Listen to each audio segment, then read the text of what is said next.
नमस्कार साथियों, मैं विपिन सिंह आप सभी का स्वागत करता हूं एक बार फिर एमजेटी एजुकेशन में। साथियों, आज हम लोग बात करेंगे बहुत ही महत्वपूर्ण मुद्दे पर जो कि इस समय बिल्कुल चर्चा के केंद्र में है। आज बात करेंगे साथियों, क्या भारत को G7 से बाहर कर दिया गया है या G7 की जो होने वाली जून में हाल ही में मीटिंग है उसमें भारत को नहीं बुलाया जाएगा एक गेस्ट सदस्य के रूप में। इन सभी बिंदुओं पर चर्चा करेंगे और समझने का प्रयास करेंगे। यहाँ पर देखेंगे ग्रुप 7 है क्या। ग्रुप 7 एक विकसित देशों का संगठन है, यानी विश्व के जो सबसे अच्छी अर्थव्यवस्थाएं हैं उन अर्थव्यवस्थाओं का एक संगठन है, जिनमें पहले 8 देश हुआ करते थे लेकिन इस समय वर्तमान में 7 देश हैं। 7 देशों में देखेंगे यूएसए, कनाडा और इधर यूरोप के 4 देश हो जाएंगे, जर्मनी, फ्रांस, इंग्लैंड और इटली, और एक देश हो जाएगा जापान। यानी ये 7 देशों का एक संगठन है जिनमें पहले कभी रसिया हुआ करता था, लेकिन 2014 के क्रीमिया पे आक्रमण करने के बाद रूस को इस ग्रुप से बाहर कर दिया गया, जो पहले G8 के नाम से जाना जाता था लेकिन अब उसका नाम ग्रुप 7 हो गया। आगे बढ़ने से पहले सारे बिंदुओं पर हम चर्चा करेंगे, यानी क्या इस समझने का प्रयास करेंगे क्या भारत को इसमें शामिल किया जाएगा या गेस्ट सदस्य के रूप में बुलाया जाएगा, नहीं बुलाया जाएगा, ये न्यूज़ फेक है या रियल है, इन सभी बिंदुओं पर डिस्कस करेंगे। आगे बढ़ने से पहले आप लोग इस क्वेश्चन का आंसर दीजिए। ग्रुप 7 शिखर सम्मेलन 2021 की मेजबानी किसने की थी? ये पिछले साल का है। अब की वाला कहां पे हो रहा है? तो जर्मनी के बावेरिया में। जान ही रहे हैं, पिछले साल का आपको बताना है 2021 का। आइए देखते हैं। Germany west snubbing India as group 7 and guest over Russia and stance. यहां पे देख सकते हैं बर्लिन के द्वारा Berlin was considering inviting India PM to summit before war के पहले बर्लिन के द्वारा जो समाचार प्रकाशित किया गया था उसमें बताया गया था प्रधानमंत्री मोदी को भी इसमें इनवाइट किया गया है। लेकिन आखिर क्या हुआ, 50 दिनों के बाद फिर से दोबारा उस न्यूज़ को रिवाइज किया जा रहा है। यानी जर्मनी ये विचार कर रहा है भारत को बुलाया जाए कि ना बुलाया जाए, इसके क्या कारण है, इन सभी बिंदुओं को समझने का प्रयास करते हैं। लिस्ट पर दोबारा विचार क्यों किया जा रहा है? क्योंकि लिस्ट पे देखेंगे यूक्रेन वार के दौरान भारत के जो स्टैंड रहे हैं, भारत के जो नजरिया रहा है थोड़ा सा डिफरेंट टाइप का रहा है, क्योंकि भारत ने रसिया पर किसी प्रकार का प्रतिबंध नहीं लगाया है और रसिया पर संयुक्त राष्ट्र में जितने प्रकार वोटिंग की गई है सभी वोटिंग में इंडिया ने उसे बायकॉट किया है, यानी अब्सटेन किया है, अपने आप को न्यूट्रल रखा है। ना तो वोटिंग में भाग लिया, ना तो अमेरिका के पक्ष में ना ही रसिया के पक्ष में वोटिंग की है। तीसरा काम, संयुक्त राष्ट्र की मानवाधिकार परिषद की अभी वोटिंग हुई थी जिसमें से लगभग 54 देशों से भाग नहीं लिया था। उन 54 देशों में अपना प्यारा देश भारत भी था, इसने उसमें भाग ना लेकर के अपने आप को न्यूट्रल रखा था। तीसरा काम, रसिया पर बहुत सारे देश प्रतिबंध लगा रहे हैं, इसमें से यूरोपीय और अमेरिकन कई देश ये चाहते हैं कि रसिया पर हर तरीके से प्रतिबंध या सैंक्शन लगाए जाएं, बल्कि भारत ने ना तो किसी प्रकार का रसिया पर सैंक्शन लगाया है और इसके साथ ही भारत ने उसके साथ तेल और अपनी जो ऊर्जा खरीद की जरूरतें हैं उन सभी को जारी रखा है, कंटिन्यूअस रखा है। इसके चलते कई देश उस पर ये दबाव बनाना चाहते हैं भारत पे कि भारत भी सैंक्शन लगाए। भारत की अपनी ऊर्जा जरूरतें हैं, भारत ने सीधे सीधे शब्दों में जवाब दिया है, 2 टूक में, हमारी ऊर्जा जरूरतें हैं, हम अपने हिसाब से पूरा करेंगे, इसलिए हम पर बेवजह दबाव बनाने की कोई जरूरत नहीं है। और यहाँ पर भारत के विदेश मंत्रालय ने सीधे 2 टूक जवाब दिया है। जो जर्मनी हमारे ऊपर ये आरोप लगा रहा है सैंक्शन नहीं लगाते हैं, जर्मनी को खुद पहले अपने गिरेबान में झांक करके देखना चाहिए, क्योंकि जितना तेल हम एक महीने में रसिया से खरीदते हैं शायद उससे ज्यादा तेल जर्मनी एक दोपहरी में खरीद लेता है। यानी एक दोपहर के आधे दिन के अंतर्गत रसिया से ही खरीद रहे हैं आप अपने एनर्जी डिपेंड्स के पहले सैंक्शन लगाइए, पहले प्रतिबंध लगाइए, फिर हमारे ऊपर सैंक्शन की बात करिए। इसीलिए क्योंकि अब मल्टीपोलर विश्व व्यवस्था हो गई है, कोई देश किसी पर आरोप लगा के ऐसे नहीं जा सकता है और भारत के विदेश मंत्रालय ने बिल्कुल सीधे शब्दों में जवाब दिया है। बहुत ही अच्छी रणनीति थी। इस तरीके से देखेंगे। न्यूज़ फिर है इकोनॉमिक्स टाइम्स ऑफ इंडिया की। Germany is not considering India inclusion from G7 guest list. इसमें इंडिया को इंक्लूड नहीं किया जा रहा है, ऐसी योजना आ रही थी, सूचना आ रही थी, ये भी न्यूज़ थी। उसके बाद देखेंगे Germany watch G7 briefing series. हम जर्मनी वॉच करेगा, इस पे विचार कर रहा है, लेकिन देखेंगे क्या होता है। आइए समझते हैं G7 के बारे में। ग्रुप 7 सम्मेलन जो कि 26 जून 2022 को इसके बावेरिया में सम्मेलन होना है, बैठक होनी है। तो ग्रुप 7 क्या था, मैंने बताया था दुनिया की जो तेज और सबसे शक्तिशाली जो अर्थव्यवस्थाएं हैं, 7 अर्थव्यवस्थाओं का एक संगठन है।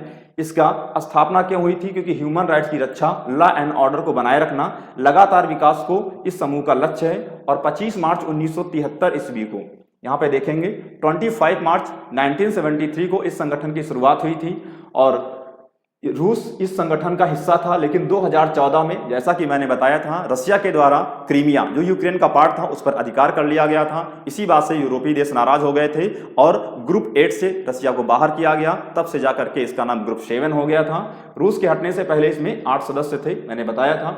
इसमें भी देख सकते हैं आप कि हर साल ग्रुप 7 की मीटिंग की जाती है और इसकी अध्यक्षता बारी बारी से सदस्य देश करते हैं। सम्मेलन में अन्य देशों के और अंतर्राष्ट्रीय संगठनों के प्रतिनिधियों को भी भाग लेने के लिए बुलाया जाता है। और इसमें ग्रुप 7 के संगठन के अलावा, जैसा कि यहाँ पे दिया गया है, और भी जितने सदस्य हैं या संगठन है उनके लोगों को वहाँ पे बुलाया जाता है। भारत 2-3 वर्षों से लगातार इसमें गेस्ट सदस्य के रूप में जाता है। इसके अलावा इस जो अभी जून 2022 में ग्रुप 7 की मीटिंग होनी है जर्मनी के बावेरिया में, इसमें सेनेगल, इंडोनेशिया और साउथ अफ्रीका को ऑलरेडी वहां पे इनवाइट किया गया है, बल्कि भारत भी इनवाइटेड है। इसके बारे में भारत के द्वारा, विदेश मंत्रालय के द्वारा जर्मनी के विदेश मंत्रालय से बात की गई है, क्या भाई साहब आप मुझे इस मीटिंग में नहीं बुलाना चाहते हैं। इस पर जर्मनी के विदेश मंत्रालय ने जवाब दिया है, स्पष्ट करते हुए उसने बताया है न्यू दिल्ली को कि दिस इज द फॉल्स। जो न्यूज आ रही है, जो पेपरों के द्वारा, ब्लूमबर्ग के द्वारा और भी जो मीडिया सोर्सेज हैं, मीडिया हाउसेज हैं, उनके द्वारा जो न्यूज दी गई है, this is the false, absolutely incorrect and the source, ठीक है ना, टोल्ड। जो भी सोर्स था वो बताया गया कि इनकरेक्ट है, एब्सोल्युटली यह रॉन्ग है, इसमें कोई भी सच्चाई बिल्कुल नहीं है। क्योंकि यहां देखिए new Delhi, Germany is not considering including India as a guest country group 7 summit in June over its. तो आप देख सकते हैं ये न्यूज थी, पूरी न्यूज फेक है, ऐसा कुछ नहीं है। क्योंकि ऐसा आप करने के लिए भारत एक बहुत ही शक्तिशाली देश बन चुका है। किसी देश को भारत पे विचार करने से पहले 10 बार सोचना होगा। अब वो पुराना भारत नहीं है, चाहे जो देश जो बोलकर चला जाएगा। अब हमें शक्तिशाली, सबसे बड़े लोकतंत्र हैं, तो हमारा भी फर्ज बनता है कि विश्व में जो भी होगा उस पर हम अपनी कड़ी प्रतिक्रिया रखेंगे। और साफ और सुथरी छवि के लिए भारत ऐसे भी जाना जाता है। यहाँ पर अभी देखेंगे हमारे विदेश मंत्री हैं एस जयशंकर, और इन्हीं के समकक्ष के विदेश मंत्री हैं अमेरिकन विदेश मंत्री ने यहाँ पे आरोप लगाया था कि आपके यहाँ ह्यूमन राइट्स के मामले पे हम नजर बनाए हुए हैं और आपके यहाँ ह्यूमन राइट्स यानी मानवाधिकारों का लगातार उल्लंघन किया जाता है। इस पर हमारे विदेश मंत्रालय ने बिल्कुल कड़ा रुख अपनाते हुए 2 टूक में सीधा जवाब दिया कि आपका अपना पक्ष है, आप हमारे बारे में विचार रखने के हकदार हैं, लेकिन हम भी आपके बारे में विचार रखते हैं। और आपके यहाँ अभी हाल ही में 2 सिखों की हत्या कर दी गई। अमेरिका जैसे अन्य यूरोपीय सभी देशों को 2 टूक में सीधा एस जयशंकर प्रसाद ने जवाब दिया और बताया कि आप हमारे ऊपर जो विचार रखते हैं, लेकिन आपके ऊपर भी अपने विचार रखते हैं। आपके यहाँ अन्य देशों में जितने भी मानवाधिकार के मामले हो रहे हैं, उल्लंघन होता है, उन पर हमारी बराबर नजर बनी हुई है। इसीलिए हमारे ऊपर ध्यान देने के बजाय आप सभी को अपने गिरेबान में झांकना चाहिए और अपने यहाँ भी मानवाधिकार के जितने मामले होते हैं उन पर भी पैनी नजर रखनी चाहिए। बिल्कुल सीधा जवाब था, क्योंकि अब वो जमाना नहीं है, कोई यूनिपोलर अब कंट्री नहीं रह गई है, मल्टीपोलर हो गया है। विश्व के बहुत सारे देश क्या है, अपने अपने विचार रखने के लिए स्वतंत्र हैं। अब अमेरिका की तानाशाही नहीं चलेगी कि जो भी आप चाहेंगे बोल के चले जाएंगे। और सबसे बड़ा, विश्व का सबसे बड़ा लोकतांत्रिक देश, पूरी तरीके से जवाब दिया जाएगा। और हमारे विदेश मंत्रालय ने बहुत ही अच्छा और सटीक जवाब दिया है, कड़ा रुख अपनाते हुए बताया है कि हमारे बारे में विचार रखिए, लेकिन हम भी आपके बारे में विचार रखते हैं।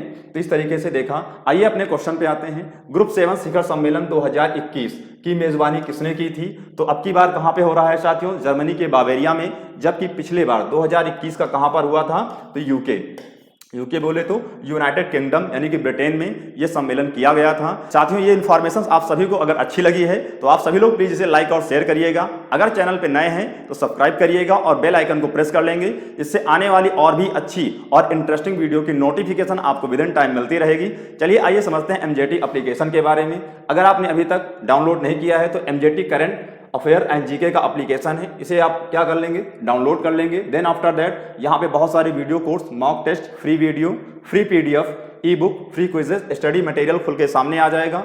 इसके बाद आप देखेंगे कि इस तरीके से आपका एप्लीकेशन ओपन होगा, जिसमें उत्तर प्रदेश का लेखपाल बैच है, उत्तर प्रदेश पुलिस का खाकी बैच, ग्रामीण परिवेश और सामान्य हिंदी और अर्थव्यवस्था, इन सभी बैचों के बारे में बहुत ही अच्छे से डिटेल में क्लासें आपकी ली गई हैं। वीडियो भी आपको मिलेगा, फ्री पीडीएफ भी मिलेगा, अवेलेबल कराया जाएगा। तो इस तरीके से आप यहाँ देखेंगे free PDF, quiz, e books, video courses, बहुत सारा स्टडी मटेरियल आपको साथियों यहाँ पर मिलने वाला है।